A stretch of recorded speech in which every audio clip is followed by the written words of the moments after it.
My girlfriend broke up with me because her coworker said I wasn't in her league. 5 hours later, she regretted it all and was begging for another chance. But I'd already seen a video of her with another guy. Now she's blaming her coworker. I, a 28-year-old man from a small town in the Midwest, have been holding on to this story for a while. I guess it's time to get it all out. I want to talk about my ex, Laura, and how things unraveled between us.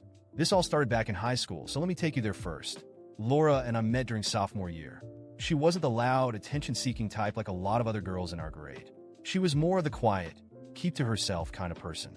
But once you got her talking, she had this way of lighting up like she had a million dreams in her head all trying to spill out at once. She wanted to work in publishing and dreamed of living in a big city, working with books, and maybe even writing her own someday. I was hooked from the start. Me? I wasn't what you'd call ambitious back then. I wasn't failing classes or anything, but I didn't have my life planned out the way Laura did. I was the guy who was always fixing things. If something broke in shop class, I'd be the one the teacher called over. If my friend's parents needed help with a leaky faucet, I'd be there with a wrench. By junior year, I realized I could turn that into a business. So while other kids were worried about prom or the SATs, I was setting up a small plumbing operation. By the time senior year rolled around, Laura and I were inseparable. We went to prom together, watched crappy rom-coms in my parents' basement, and spent hours talking about our futures. I don't know how to explain it, but we just clicked. She was my first everything. First kiss, first love, first real heartbreak. But we'll get to that. Laura got into a prestigious university, and I couldn't have been prouder. I still remember the day she got her acceptance letter. She ran over to my house, waving the envelope like it was a golden ticket.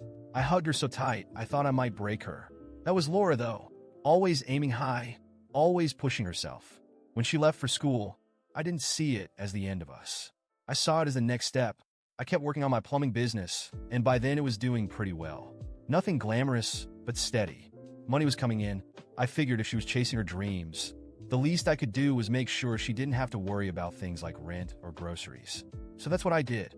I helped pay her rent, sent her money for books, and even surprised her with care packages. During finals week, I'd drive 4 hours to her dorm just to spend the weekend together. It wasn't easy, but I didn't mind. She was my girl, and I wanted to make her life easier so she could focus on school. I'll admit, there were moments when it felt like I was putting in more effort than she was. Laura was busy with classes, internships, and networking events, which I understood, but sometimes I'd call or text her, and it felt like I was interrupting something more important. She'd say things like, "Sorry, I've just been so swamped," or "We'll talk later." Okay, but later didn't always come. But when we were together, it was like no time had passed. I'd visit her, and we'd spend hours just walking around campus or sitting in her tiny apartment talking about everything and nothing. Those were the moments that kept me going. After she graduated, Laura landed a job at a well-known publishing house. It wasn't her dream role. She wasn't editing bestsellers or writing her own book yet, but it was a start. She was excited, and I was excited for her. I thought we had made it through the hard part. Now it was time to build our future. By then, my plumbing business was doing better than ever. I'd expanded, hired a couple of guys to help with the workload, and was even thinking about opening a second location. I was proud of what I'd built, even if it wasn't the kind of job that came with fancy titles or a corner office. Laura used to joke that I was the CEO of Pipes, and I loved that she could see the humor in it. For a while, things were good. I kept supporting her the way I always had. If she needed help with anything, I'd send her the money. If she had a big project at work, I'd show up with her favorite takeout, so she wouldn't have to cook on weekends. We'd take little trips or just hang out and binge watch whatever show we were into at the time. It wasn't perfect, but it worked. But there were signs that things weren't as solid as I thought. Her work seemed to take over her life. She loved what she was doing, but it felt like she was always trying to prove something to her boss, her coworkers, maybe even to herself. I'd try to get her to slow down or take a break, but she'd say, "You don't get it? In this industry, you have to hustle." I tried to be understanding, but there were times when I felt like we were growing apart. I didn't want to admit it, though. I figured every couple goes through rough patches, and we'd get through ours too. After all, we'd been together since we were kids. If anyone could make it work, it was us. At least, that's what I thought before Bianca showed up. Bianca was one of Laura's co-workers, and at first, she seemed cool. Laura would mention her here and there, saying things like, "Bianca says she's jealous of how supportive you are," or "Bianca thinks it's sweet that you bring me lunch when I'm too busy to leave the office." I didn't think much of it. It's normal for people to talk about their relationships at work, right? But Bianca wasn't just talking. She was planting seeds. The first time I noticed something off was when Laura mentioned a casual conversation they had during lunch. Apparently, Bianca said, You're so lucky your boyfriend supports you chasing your dreams. Most guys would feel threatened by a woman with ambition. Sounds like a compliment, right? But Laura added that Bianca also said that most guys like that are secretly controlling. She asked if I had ever held money over her head. I laughed it off at the time because it was ridiculous. I had never once made Laura feel like she owed me anything. If anything, I'd always encouraged her to focus on herself while I took care of the bills. But I could tell it stuck in Laura's mind because she started insisting on paying for little things here and there like coffee or gas money when we went on trips. It wasn't a big deal, but I felt like the dynamic between us was shifting. Then came the point where Bianca was always finding something wrong with what I did, no matter how thoughtful or kind it was. One day, I surprised Laura at work with her favorite sushi because she had mentioned skipping lunch to finish an assignment. She texted me later, thanking me, but then said, Bianca thought it was sweet, but she also thought it was weird that you didn't ask what I wanted first. I was confused. I brought her the exact order she always got from her favorite spot. Why would I need to ask? Another time, Laura and I went out for a nice dinner to celebrate her first promotion. We were having a great time until she mentioned, Bianca thinks you should have let me pick the place. She says you always take control of stuff like that. I had chosen the restaurant because it was a spot Laura had been wanting to try for months. But suddenly, even doing something nice for her could be twisted into a flaw. Bianca didn't stop at my gestures. She had plenty to say about my job too. One night, while fixing a clogged sink in Laura's apartment, she casually mentioned, Bianca asked what you do for work today. When I told her you own a plumbing business, she said, oh, that's cute. Cute? Owning a business isn't cute. It's hard work, and I had built it from the ground up. But that wasn't even the worst part. Laura added that Bianca asked, has he ever wished he did something more polished? That one stung. I knew I wasn't some big shot executive, but I had always been proud of what I did. My business paid the bills, and it was honest work. Still, Laura reassured me, Bianca is just blunt sometimes. Don't take it personally. But I could see Bianca's words starting to seep into Laura's thoughts. She started making little comments that felt out of character. Things like, do you ever think about expanding your business into something bigger, or have you ever thought about taking classes to learn more about business management? On the surface, they sounded like innocent questions. But paired with everything Bianca had been saying, they felt loaded. It wasn't just the comments, though. Bianca had this way of inserting herself into our lives even when I wasn't around. For example, Laura told me about a work event where everyone brought their partners. I couldn't make it because I had an emergency call from a regular client whose basement was flooding.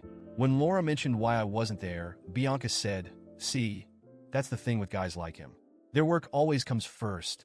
Laura said she stuck up for me, but the seed had been planted. Later, she asked, do you think you'll always have to handle emergencies like that? What happens when we have kids someday? Bianca's poison wasn't just in the things she said. It was in how she framed herself as the wise friend who knew better. Anytime Laura and I had a disagreement, Bianca would swoop in with her unsolicited opinions. If I forgot to text Laura back right away, Bianca would say, that's a red flag. Communication is so important. If I planned any kind of surprise, Bianca would ask, don't you wish he asked for your input more? It felt like she couldn't stand the idea of us being happy. She reached out to me again. After a year of silence, no messages, no apologies, not even a hint of regret, Laura finally had the audacity to show up. And it wasn't just a simple, hey, how are you? No, she went straight for, I miss you. Can we talk? I laughed when I read it. How convenient. Now that my life was better than ever. Now that I wasn't the guy who spent nights fixing pipes and driving for hours just to see her, now she wanted to talk. I left the message unanswered for a few days. Not because I didn't know what to say, but because I wanted her to feel the uncertainty, the same uncertainty she threw at me when she said she needed time.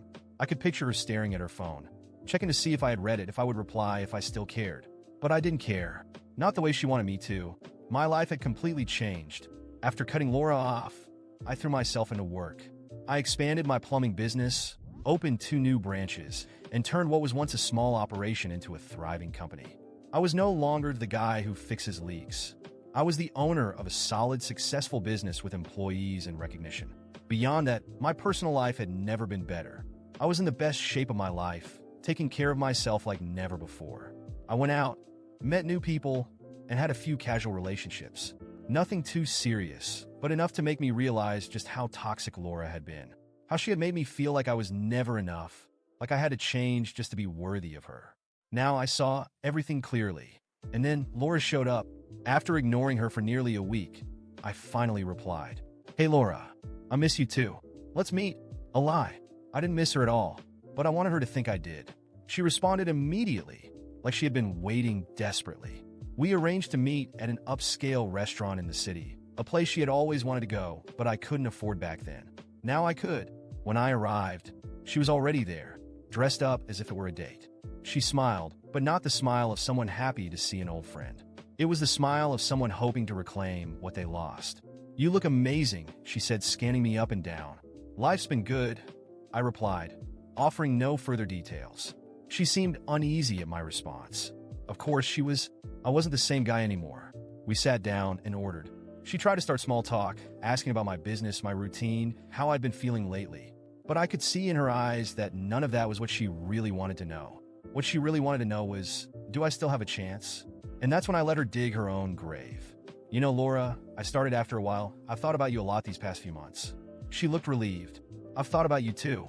I made a lot of mistakes and I know that now. I didn't appreciate what we had until it was too late." "Really?" I asked, pretending to be interested. "Yes. I let myself be influenced. I allowed outside opinions to cloud my judgment. I didn't realize what I had until it was gone." I twirled my glass in my hand, acting as if I was deep in thought. "But you seemed so happy, so busy growing while I was being left behind." She lowered her gaze. "I was wrong. I thought I wanted something different, but the truth is, I never found anyone like you." She was regretful. I could see it in her eyes, in the way her voice trembled slightly, in how she nervously played with the napkin on the table. But her regret meant nothing to me. "I want to ask for another chance," she continued. "I know I hurt you, but if there's still something between us..." I leaned forward slightly, locking eyes with her. "You know what's funny, Laura? If this had happened a few months ago, I would have believed you. I would have accepted every word and tried to fix things." Her face lit up with hope. "But now I see you for what you really are." Her smile vanished. "You didn't want something better. You just wanted what was convenient for you at the time. And when you realized life wasn't as easy as Bianca made you think, you came crawling back." "That's not true," she tried to protest. "Oh, but it is. You left me because you thought you could do better. Now that you see I'm better without you, you want to come back." She fell silent. For the first time, she had no excuse, no manipulation, no justification. "I just wanted to fix things," she muttered.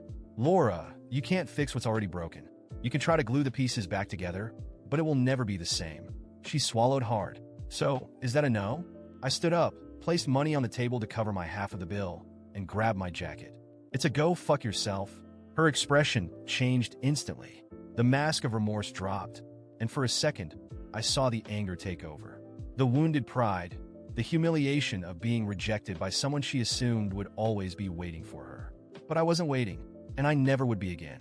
I turned around and walked away without looking back. That night, I slept better than ever. What pissed me off the most was how Bianca managed to get inside Laura's head without her even realizing it. We started arguing about things that had never been a problem before. Small gestures that used to feel natural between us suddenly became topics for uncomfortable conversations. If I paid for dinner, Laura insisted on splitting the bill. Not because she wanted to, but because it was fair. If I planned something special for her, she'd pause and say, "We should decide things together."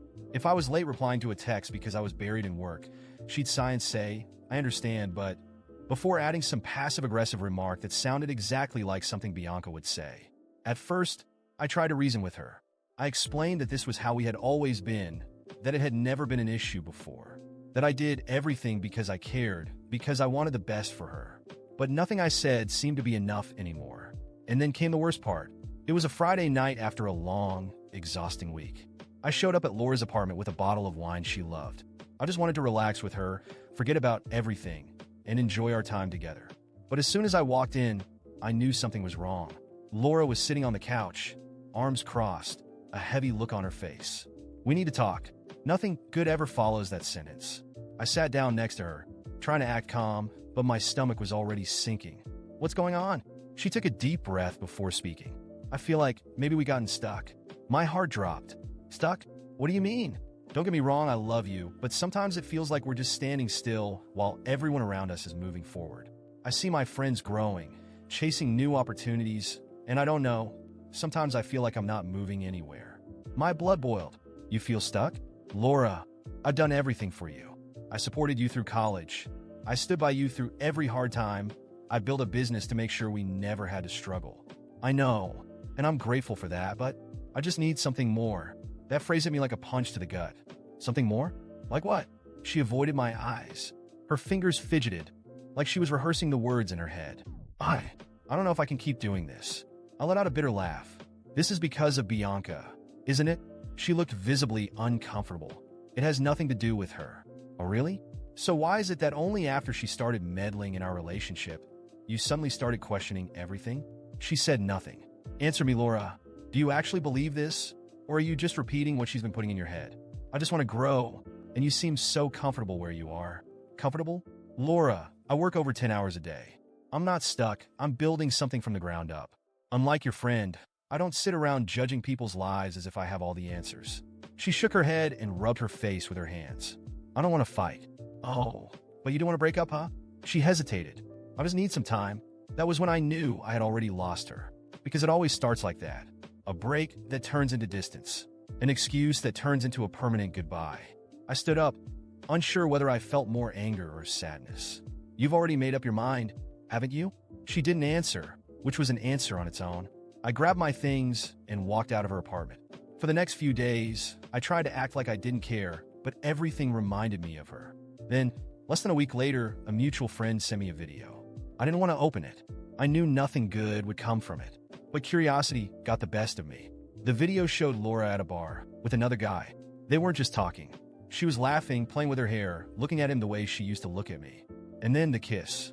I turned my phone off immediately. It felt like someone had ripped something out of my chest. It hadn't even been a week. Not even one damn week. My vision blurred with rage. I grabbed my phone and dialed her number. She picked up on the third ring. Hello? Long time no talk, Laura. Silence. Weren't you taking a break? Because it looks like you moved on pretty damn fast. What are you talking about? I saw the video. Her breathing got heavier. It wasn't serious. I laughed, but it was bitter. Oh, right, just an emotional exploration, huh? It's not like that. Then how is it, Laura? You dumped me because you wanted to grow. But in reality, you already had another guy lined up, didn't you? It's not like that.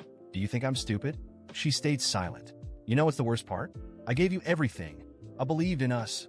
I fought for this while you let yourself be poisoned by someone who had nothing to do with our relationship. I just wanted something different. No, Laura, you wanted someone different. I hung up on her. After that day, I cut her off completely, blocked her number, deleted her pictures, threw away anything that reminded me of us. But the anger stayed. It wasn't easy to move on, but I threw myself into my work. I expanded my business, opened new branches, became a well-known name in the city. My income doubled. I was at the top of my game. A year later, guess who messaged me? Laura. Hey, how have you been? I miss you. Can we talk? I laughed to myself. Now that the thrill had worn off, now that she realized the world wasn't as wonderful as Bianca had made her believe, she wanted to come back. I deleted the message without replying. She made her choice. Now it was my turn to move forward.